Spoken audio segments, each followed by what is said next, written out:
The Dornier Do 335 was not your typical late-war German fighter. It was faster than anything the Luftwaffe had flown before. Faster, in fact, than any piston-engined aircraft the Allies would encounter in combat. And it looked the part. Long, sleek, with twin propellers spinning at opposite ends of the fuselage. One engine up front as expected, the other hidden deep inside the fuselage, driving a pusher propeller at the tail. A strange arrangement, but one that worked, and worked extremely well. Designed to overcome the limitations of traditional twin-engine fighters, the Do 335 combined raw power with aerodynamic efficiency. It could hit over 750 kilometers per hour, outclimb most Allied interceptors, and carry enough firepower to tear apart even the heaviest bombers. But like so many of Germany's most advanced wartime designs, it arrived too late. Only a handful reached frontline units before the war was lost. In this video, we'll explore how the Do 335 came to be. From an experimental concept to a record-setting prototype to one of the Luftwaffe's last great hopes. We'll see why its radical push-pull layout made it so effective, how it stacked up against the best Allied fighters, and why it ultimately became one of the great what could have been aircraft of the Second World War. The origins of the Do 335 Pfeil go back much further than most would assume. Long before the first prototype ever took to the skies, Dornier engineers had been exploring alternative configurations for high-performance aircraft. The central challenge was clear. Twin-engine fighters offered more power and better range, but traditional designs, with engines mounted on the wings, created significant aerodynamic drag and could become dangerously unstable if one engine failed. Dornier's founder, Claude Dornier, had long championed the idea of centerline-mounted engines. As early as the 1930s, the company had experimented with flying boats and military transports using push-pull arrangements. These designs hinted at the advantages such a layout could offer: streamlined aerodynamics, improved climb performance, and the elimination of asymmetric thrust in engine-out scenarios. In 1940, as the Luftwaffe began searching for new multi-role fighter concepts, Dornier submitted a formal proposal for a high-speed aircraft using this push-pull configuration. The initial design studies were promising, and by 1942, with official backing from the Reichsluftfahrtministerium, the German Air Ministry, the project was authorized for full development under the designation to 335. From the outset, the aircraft was intended to be fast, extremely fast. The goal was to create a machine that could serve multiple roles: interceptor, heavy fighter, fighter bomber, and even reconnaissance platform. Achieving this required a careful balance of power, weight, and aerodynamics. The heart of the design would be two Daimler-Benz DB603 V12 engines, among the most powerful piston engines Germany had at its disposal. One would be mounted in the nose, driving a conventional tractor propeller. The second would sit behind the cockpit, connected via a long shaft to a pusher propeller at the tail. This layout offered several advantages. With both engines mounted on the centerline, the aircraft could maintain excellent balance and stability. The streamlined fuselage reduced drag dramatically compared to twin-engine fighters with wing-mounted nacelles. And because the two engines operated in line, the Pfeil could safely continue flying even if one failed, a critical safety feature for long-range missions. But this configuration also posed significant engineering challenges. Cooling the rear engine was difficult, requiring an innovative ducting system to manage airflow.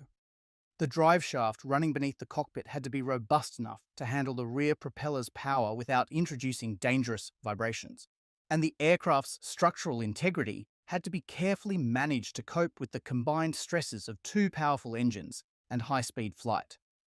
Dornier's engineers tackled these problems with characteristic thoroughness. The resulting design was remarkably clean for its time: a long, slender fuselage, a high-mounted tail boom to clear the pusher propeller's arc, and a well-armored cockpit offering good visibility. Armament was also carefully considered. The Do 335 would carry a 30mm Mk-103 or Mk-108 cannon firing through the propeller hub, supported by a pair of 20mm Mg 151 20th cannons in the forward fuselage. Some variants would later add wing-mounted guns or internal bomb bays, depending on their intended role. By the time the first prototypes were authorized for construction, the Do 335 represented one of the most advanced piston-engine fighter designs ever conceived. It promised to be not just fast, but versatile. A single airframe capable of performing multiple frontline tasks. but getting from drawing board to operational aircraft would prove far more difficult than the designers had hoped. By mid-1942, the design work on the Do 335 had advanced far enough for construction of the first prototype to begin. Dornier allocated resources at its Friedrichshafen facility, even as Germany's aircraft industry was coming under increasing strain from Allied bombing and material shortages. The prototype, designated V1, would serve as the foundation for testing both the aircraft's unique layout and its structural integrity. Building it was no small task.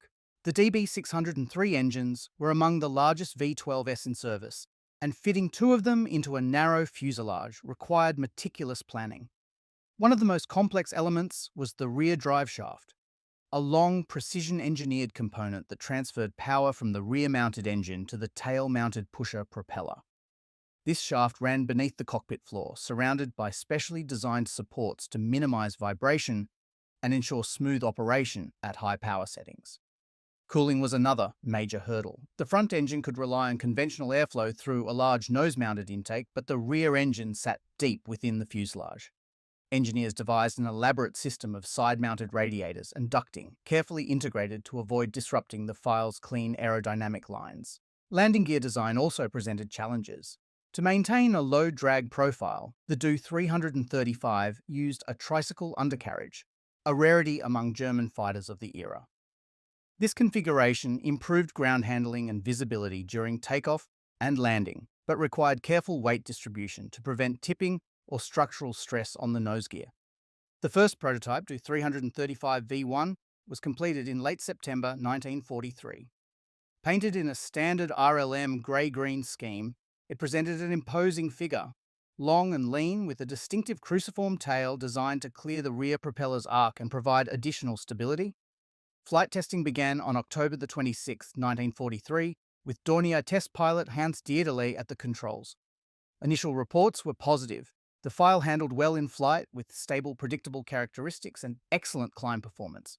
Pilots noted that the aircraft was surprisingly maneuverable for its size, and that the push-pull configuration provided a reassuring sense of balance, even during asymmetric power tests. Speeds achieved during the early test flights were impressive. Even in prototype form, the Do 335 V1 reached over 680 km per h at altitude, already placing it among the fastest piston engine aircraft in the world. With further refinement, the design was projected to exceed 750 km per h, an astonishing figure for the time. But testing also revealed areas that needed improvement. The cooling system for the rear engine was prone to temperature fluctuations during sustained high-power operation. The driveshaft assembly required careful maintenance to prevent vibration issues at certain engine RPMs, and minor adjustments were needed to fine-tune the handling at high speeds and during steep climbs. Despite these challenges, the Do 335 quickly demonstrated that its radical layout was not only viable, but potentially transformative. By early 1944, additional prototypes were under construction, including variants equipped for different mission profiles: fighter, bomber, reconnaissance, and trainer roles. Yet even as the Pfeil was proving its capabilities in testing, the world around it was changing. Allied air superiority was growing by the month, Germany's industrial base was crumbling under relentless bombing, and the Luftwaffe was being forced into an increasingly defensive posture. For the Do 335 to make a real impact, it would need to reach operational units quickly, a goal that would prove elusive in the chaotic final years of the war. One of the most striking aspects of the Do 335, and the feature that defined its performance, was the unusual push-pull engine configuration. At a glance, the aircraft appeared to be a single-engine fighter. The long nose housed a powerful DB603A engine driving a traditional tractor propeller, but hidden behind the cockpit was a second DB603 linked via a long drive shaft to a rear-facing pusher propeller mounted at the tail. This layout had been carefully chosen to overcome the limitations of conventional twin-engine designs.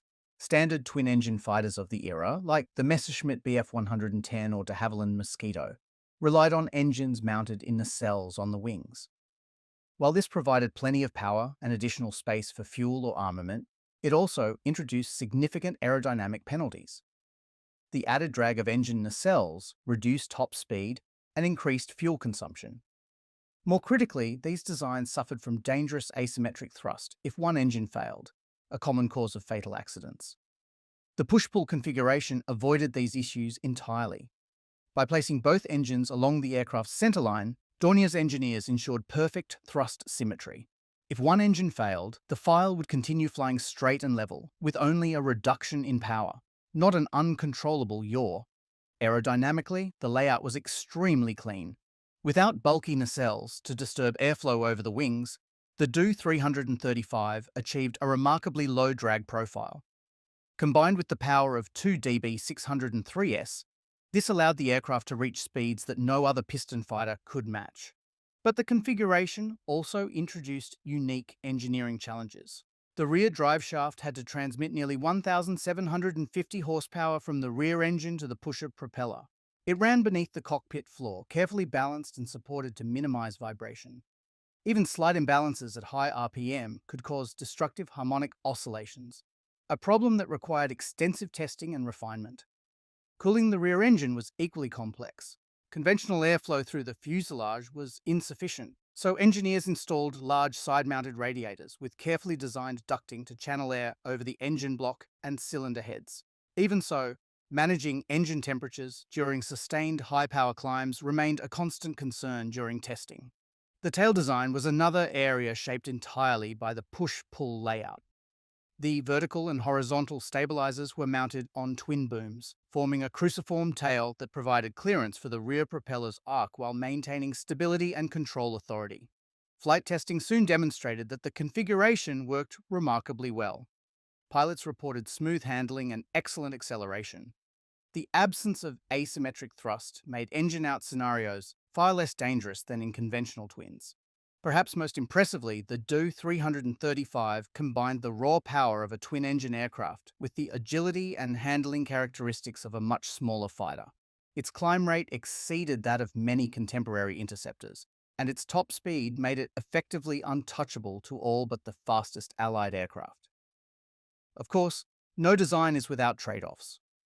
The rear engine and driveshaft added significant weight and mechanical complexity. Maintenance crews had to be specially trained to service the unique drivetrain and cooling systems, and the rear engine's placement made emergency egress a serious concern. If the rear propeller was spinning, bailing out was extremely hazardous. To mitigate this, Dornier engineers fitted the Do 335 with an advanced ejection seat, one of the first German fighters to feature such a system. In an emergency, explosive charges would jettison the rear canopy and tail fin, clearing the path for safe egress. It was an ingenious solution to a problem few other aircraft had to consider. Despite these challenges, the push-pull configuration proved its worth. In operational testing, the Do 335 consistently outperformed expectations, validating the bold design choices that had shaped its development. But while the engineering triumph was clear, turning the Pfeil into an effective frontline weapon would depend on overcoming a different set of obstacles. Ones driven not by aerodynamics, but by the chaotic realities of late-war Germany. As flight testing progressed through late 1943 and early 1944, the true potential of the Do 335 became increasingly clear. On paper, the aircraft already promised exceptional performance. In the air, those promises were largely fulfilled. The first prototype, V1, had already demonstrated speeds approaching 680 kilometers per h in early tests, an impressive figure for a prototype still undergoing refinement. As subsequent prototypes were completed, fitted with production-standard DB603A engines and aerodynamic improvements, those numbers steadily climbed. By mid-1944, test pilots were recording maximum level flight speeds of up to 765 kilometers per h, making the Do 335 the fastest piston-engined aircraft ever flown by the Luftwaffe. At certain altitudes, it could even exceed 770 kilometers per h under optimal conditions, but raw speed was only part of the picture. The Pfeil also delivered outstanding climb performance. In tests conducted at Rechlin, the Luftwaffe's primary flight testing center, the Do 335 recorded a climb rate of 5,200 feet per minute, again outclassing virtually every other operational fighter of the time. It could reach altitudes of 8,000 meters in just over 9 minutes, a critical advantage for interception and hit-and-run tactics. Pilots praised the aircraft's handling. Despite its size and weight, the Pfeil felt nimble and responsive. The push-pull configuration eliminated the sluggish roll. If the Do 335 Pfeil had one clear advantage over its contemporaries, it was versatility. From the outset, Dornier's engineers designed the aircraft to serve not just as an interceptor, but as a true multi-role platform, able to carry a formidable mix of weapons and tackle a range of frontline missions. The fighter variant of the Pfeil was armed to deal with the growing threat posed by Allied heavy bombers. As those formations penetrated deeper into German airspace, the Luftwaffe needed fighters capable of intercepting and destroying well-defended targets quickly before Allied escort fighters could intervene. To this end, the Do 335 carried a central 30 cannon mounted in the nose, firing through the propeller hub. Early prototypes used the Mk-103, a high-velocity weapon capable of punching through bomber armor with ease. Later models explored fitting the Mk-108, a slightly lighter cannon optimized for firing explosive shells, highly effective against large, slow-moving targets. Backing up this central gun were two 20 MG 151 20th cannons, mounted in the forward fuselage. These were proven, reliable weapons already in use across many Luftwaffe fighter types, offering a balance of rate of fire and stopping power. Together, this armament package allowed the Pfeil to deliver devastating bursts against both bombers and enemy fighters alike. But Dornier's design did not stop there. From an early stage, the company explored fighter bomber variants, recognizing that the Pfeil's high speed and heavy payload capacity could make it an ideal fast-strike aircraft. The Do 335's internal volume, thanks in part to its large center fuselage, allowed for the installation of an internal bomb bay, an uncommon feature in piston engine fighters. The Do 335 A1 fighter variant retained this bay, which could house a 500 kilograms bomb without affecting the aircraft's aerodynamic profile. Fighter bomber variants like the Do 335 A4 expanded this capacity further, enabling the carriage of two 500 kilograms bombs externally on wing-mounted racks. This versatility meant that the Pfeil could be used not only for bomber interception, but also for fast ground attack missions, bridge strikes, rail interdiction, and even deep penetration raids against Allied airfields. Its high speed and exceptional climb made it well suited to hit-and-run tactics, delivering a payload and escaping before Allied fighters could respond. Reconnaissance variants were also under consideration. The Do 335 A6 was planned as a long-range reconnaissance aircraft, fitted with fuel tanks in place of armament and cameras installed in the rear fuselage. The Pfeil's speed and altitude performance would have made it extremely difficult for Allied fighters to intercept such missions. In combat, the Pfeil would have relied heavily on its speed and firepower. Against B-17 and Lancaster formations, a typical attack profile would see the Pfeil using its superior climb to position above or ahead of the bombers, diving in at high speed, delivering a concentrated burst from its 30 and 20 guns, and then using its energy advantage to climb away before Allied escorts could react. Against enemy fighters, the Pfeil would have relied on its exceptional straight-line speed to dictate the terms of engagement. It could easily outrun most piston fighters, and its impressive climb and dive performance allowed it to disengage at will, a crucial capability as Allied numbers overwhelmed the Luftwaffe late in the war. Pilot reports from test units confirmed that the aircraft felt solid and stable in gun runs, with low recoil effects from the central 30 cannon. The heavy firepower was particularly valued against bombers, where a single accurate burst could cripple or destroy a target. Of course, few Do 335s would ever see true frontline combat, a reality shaped more by Germany's collapsing war situation than by any deficiency in the aircraft itself. Production bottlenecks, fuel shortages, and shifting Luftwaffe priorities meant that the Pfeil's potential was never fully realized in operational service. But on paper, and in the hands of those few pilots who flew it, the Do 335 offered an unmatched combination of speed, firepower, and versatility. Had it entered service in larger numbers a year earlier, it might well have rewritten the final chapter of the Luftwaffe's air war. For all its promise, the Do 335 Pfeil faced the same brutal constraint as so many late-war German designs: time. By the time the aircraft was ready for series production, The Reich's industrial capacity was crumbling under constant Allied pressure. Production of the Do-335 began in earnest in early 1944, following successful prototype testing and approval by the Luftwaffe's procurement authorities. The initial contract called for series production at Dornier's Oberpfaffenhofen facility, with additional capacity planned at other satellite sites. The first variant to reach production status was the Do-335A0 pre-series fighter, intended to equip frontline evaluation units and familiarize pilots with the aircraft's unique handling. These early machines were built in small numbers. Roughly 10 to 12 aircraft are believed to have been completed in this configuration. They were followed by the Do-335A1, the first full production fighter variant. This version retained the formidable armament of a 30mm Mk-103 or Mk-108 nose cannon and two 20mm MG 151 20th wing root cannons. It also featured the internal bomb bay, allowing it to perform fast strike missions as required. Performance of the A1 was exceptional.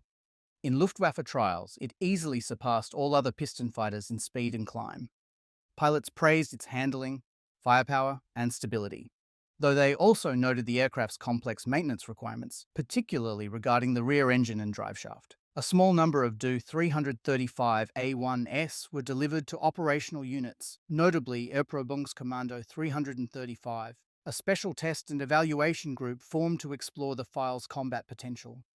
Reports from these units suggest that the aircraft was well liked by those who flew it, but that logistical issues and a lack of spare parts hampered sustained operations. In parallel with fighter production, Dornier worked on several other variants. The Do-335A2 was planned as a long-range fighter bomber, fitted with external bomb racks under the wings to supplement the internal bomb bay. The Do-335A3 was proposed as a two-seat trainer, intended to familiarize new pilots with the Pfeil's unique handling before committing them to combat aircraft. Several A3S were completed with a raised second cockpit under an extended canopy.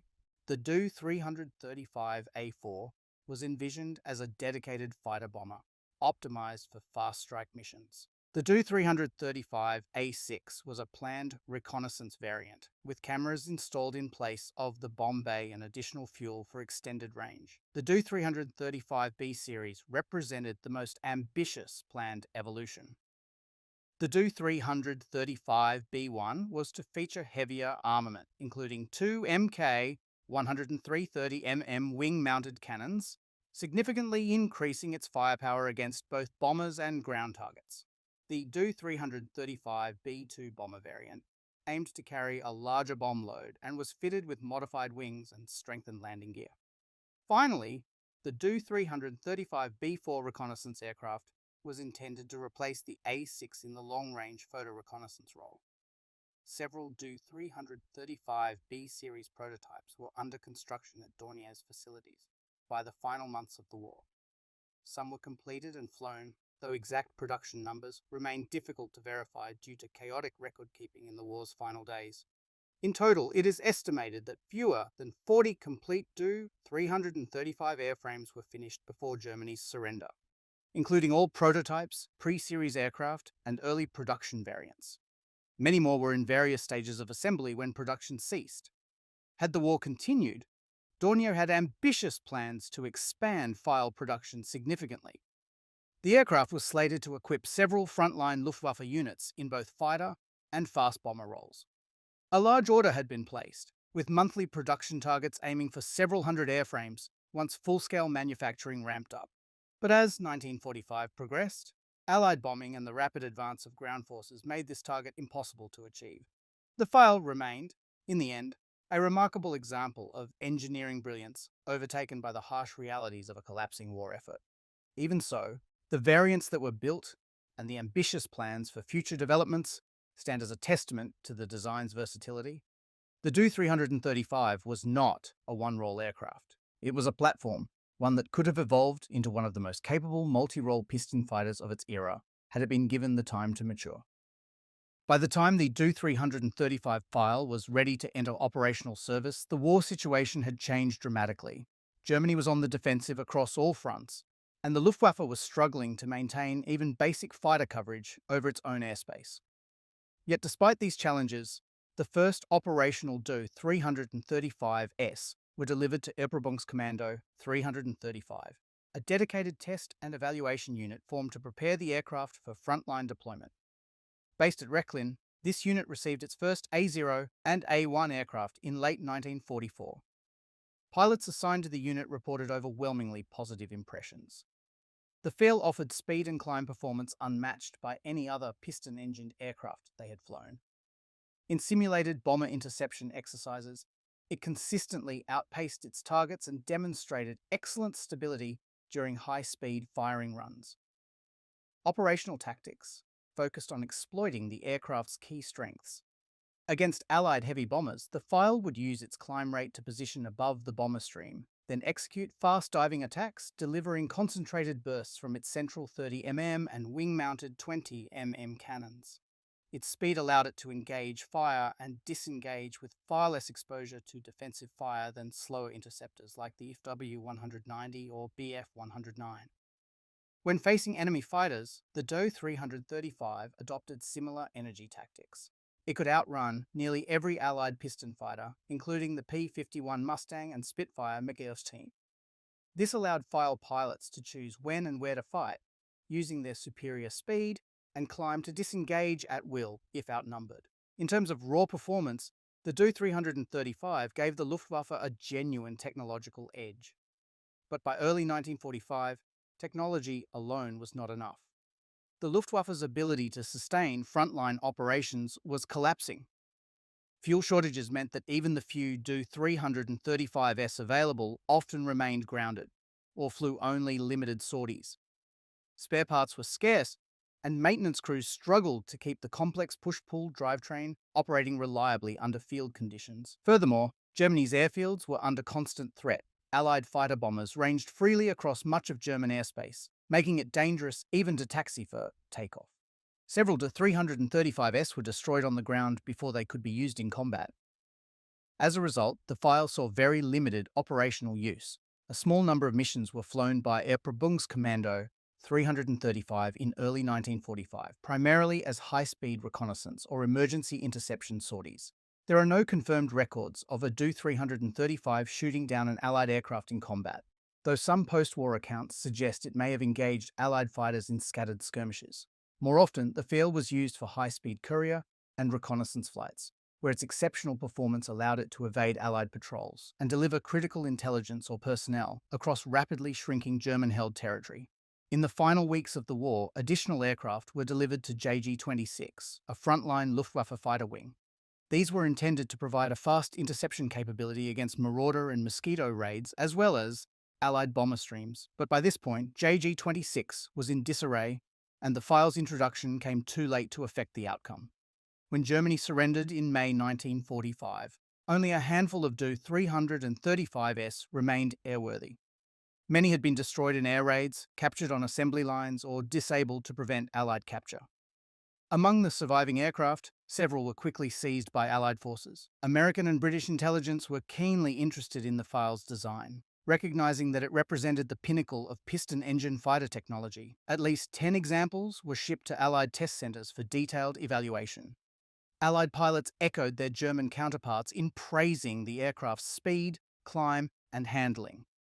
In post-war reports, the Do 335 was consistently rated as superior to most Allied piston fighters in raw performance, a testament to the effectiveness of its radical push-pull configuration.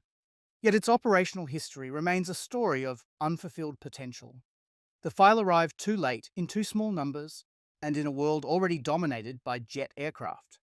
Against the Me-262 and the emerging Allied jets, even the Do 335's record-setting speed would not have been enough. Still, for those few pilots who flew it, and for those Allied airmen who faced the possibility of encountering it in the skies, the Pfeil left a lasting impression. An elegant and deadly reminder of what late-war German engineering could still produce, even in the final days of the conflict. When examining the Do 335 Pfeil in the broader context of late-war air combat, it's impossible not to ask the obvious question: How did it compare to the best Allied fighters of the time? The short answer is that in raw performance terms, the Pfeil was in a class of its own among piston-engined aircraft. Its top speed of over 765 kilometers per h easily outpaced even the most advanced Allied designs. For comparison, the P-51D Mustang, arguably the finest Allied long-range escort fighter, had a maximum speed of around 703 kilometers per h at altitude. The Spitfire Mustang, Britain's most powerful piston fighter, could reach approximately 717 kilometers per h under ideal conditions. The American P-47M Thunderbolt, designed specifically to counter the latest Luftwaffe jets, managed a top speed of roughly 756 kilometers per h, just short of the Pfeil's capabilities. In climb performance, the Do 335 again excelled. Its climb rate of over 5,200 feet per minute outstripped both the Mustang and the Spitfire, and even matched or exceeded the P-47M. This gave Pfeil pilots a crucial tactical advantage, allowing them to dictate engagements and disengage safely when necessary. Range was another area where the Do 335 performed well. With its large internal fuel capacity and the efficiency of its twin DB603 engines, it could achieve operational ranges comparable to, or greater than, the P-51D. This made it well suited for deep strike and reconnaissance missions, where speed and endurance were both critical.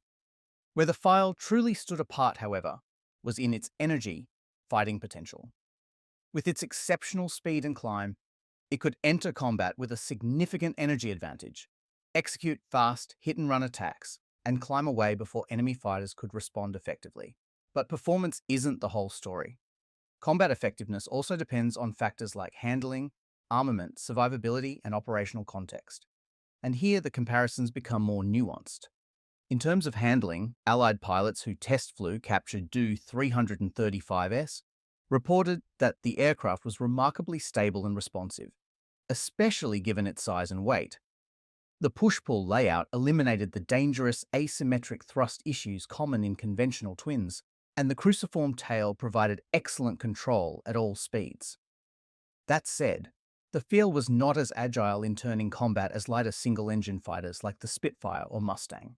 In a sustained turning engagement, it would have been at a disadvantage. But in the fast vertical energy maneuvers that characterized late-war air combat, the Do 335 was superb. Armament was more than adequate.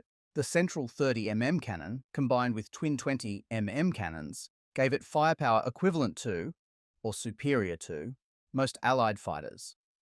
Against bombers, this loadout was devastating. Against fighters, it provided the punch needed to score kills with short, accurate bursts. Survivability was mixed. The Do 335 was well armored around the cockpit and engines, and its robust construction gave it good damage tolerance. But the complexity of its drivetrain and cooling systems meant that it required more maintenance than simpler Allied designs, a significant factor in the chaotic operational conditions of 1945. Perhaps the most important point of comparison, however, is context. By the time the Pfeil was ready for combat, the Luftwaffe was no longer able to mount coherent large-scale operations. Fuel shortages, Allied air superiority, and the growing dominance of jet aircraft meant that even the Do 335's exceptional performance could not alter the course of the airway war. Against Allied piston fighters in equal numbers, the Pfeil would likely have fared very well. Its speed and climb gave it unmatched tactical flexibility, and its armament ensured that it remained a lethal opponent. But by 1945, air combat over Europe was no longer a contest of piston fighters alone. The Me-262 jet had already entered service, and the Allies were developing their own jet designs. In this new era, even the finest piston-engined aircraft, including the Do 335, were rapidly becoming obsolete. Still, had it been introduced a year earlier, and in sufficient numbers, the Pfeil would have been a formidable addition to the Luftwaffe's arsenal. It remains one of the great what-could-have-been aircraft of the Second World War, a machine whose capabilities rivaled, and in many cases surpassed, the best Allied designs of its time.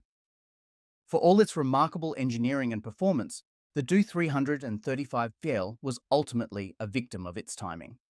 By the time the first operational aircraft were ready, the Luftwaffe, and indeed Germany itself, was already in terminal decline.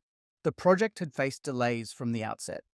Although initial design work began as early as 1942, the complexity of the push-pull layout combined with shifting priorities within the Luftwaffe meant that prototype construction did not begin until late 1943.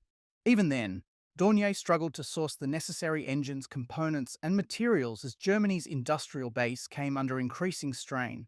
By 1944, the Allies' strategic bombing campaign was taking a devastating toll on German industry.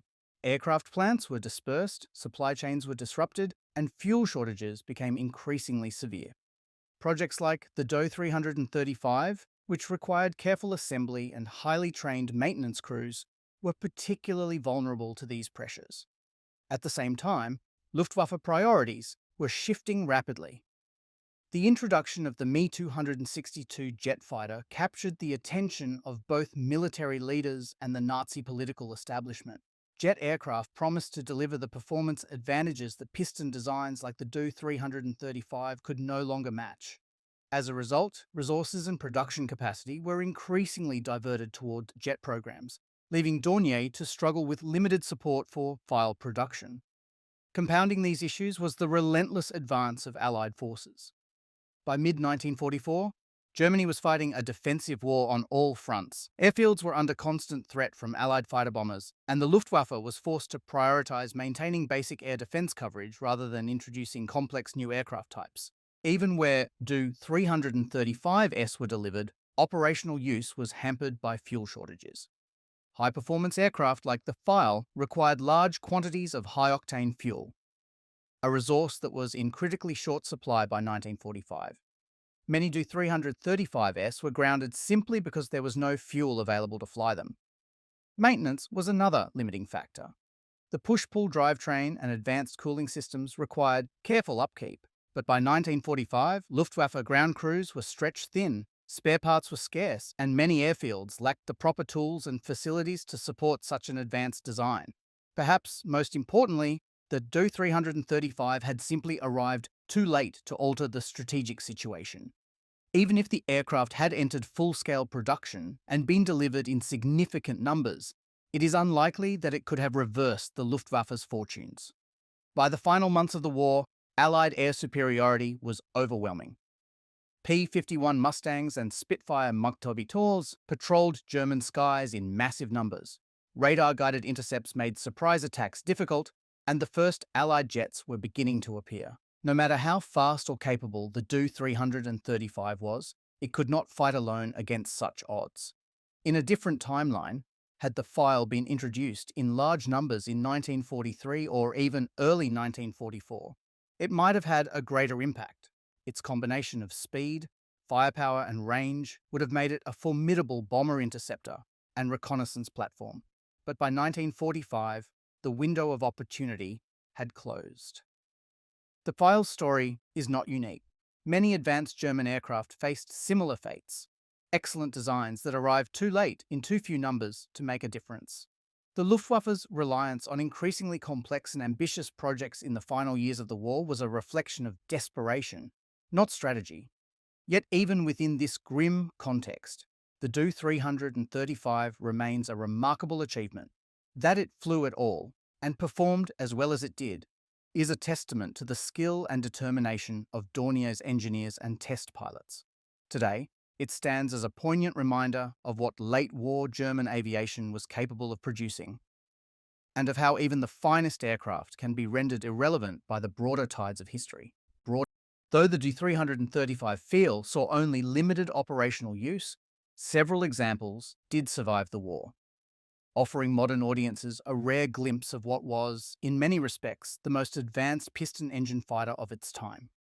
As Allied forces overran German airfields in the final months of the conflict, they captured a number of intact Do 335 airframes in varying states of completion. The Allies were well aware of the Pfeil's existence by this point.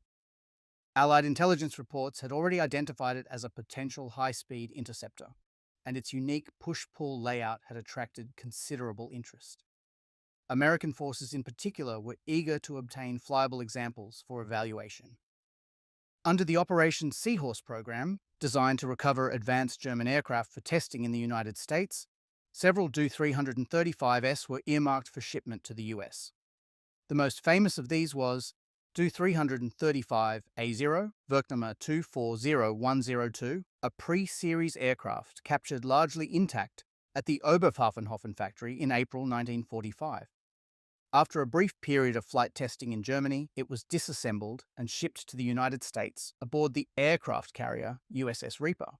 Upon arrival, it was reassembled at Freeman Field in Indiana, where American test pilots conducted a series of evaluation flights. These confirmed what German pilots had already reported. The field was exceptionally fast, stable, and well-armed. American crews were particularly impressed by its climb performance and handling at high speeds. After testing, the aircraft was transferred to the Smithsonian Institution. For many years, it languished in storage as priorities shifted toward preserving jet aircraft and more famous wartime types. But in the late 1990s, the Smithsonian's National Air and Space Museum undertook an ambitious restoration project. Today, this aircraft, the sole complete Do-335 in existence, is on display at the Udvar-Hazy Center in Virginia.